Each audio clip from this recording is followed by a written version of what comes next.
आदमी ने सैकड़ों किलो वजन वाला पत्थर उठाया और पूरी ताकत से कुएं में फेंक दिया। फिर उसने उस उछलते हुए पानी से अपने बाल धोने की कोशिश की, लेकिन पानी या तो बाहर झपकता या उसके पैंट पर गिरता।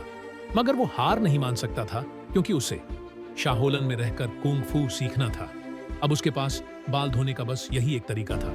इसलिए वो दिन हो या रात बार बार पत्थर उठाता और बार बार कुएं में फेंकता।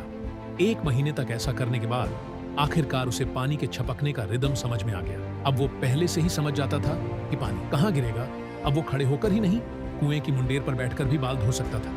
यहाँ तक कि उल्टा होकर भी बाल धोने लगा। इस सब के दौरान उसके हाथों में इतनी ताकत आ गई थी, सैकड़ों किलो का पत्थर अब उसे फॉर्म जैसा हल्का लगने लगा था। आखिरकार उसने अपने बाल साफ कर ही लिए। अगले दिन वो जल्दी से शोलाइन के मास्टर के पास गया और बोला कि उसने टेस्ट पास कर लिया। लेकिन मास्टर को कुछ अजीब लगा। उसने अचानक उसके बाल पकड़ने की कोशिश की। आदमी ने झट से बचाव किया।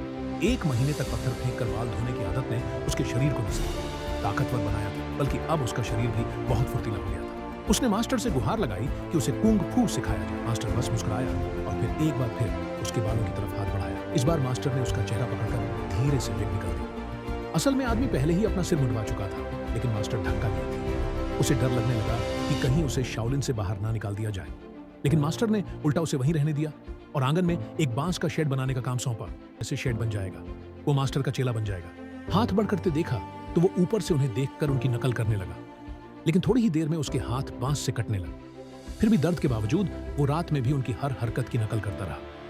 अगले दिन जब उसने शिष्यों को पैर की तकनीकें सीखते देखा तो उसने अपने पैर बांस की पत्तियों से बांसों से बांध ली और फिर से सब कुछ वैसे ही करने लगा जैसे नीचे शिष्य कर रहे थे।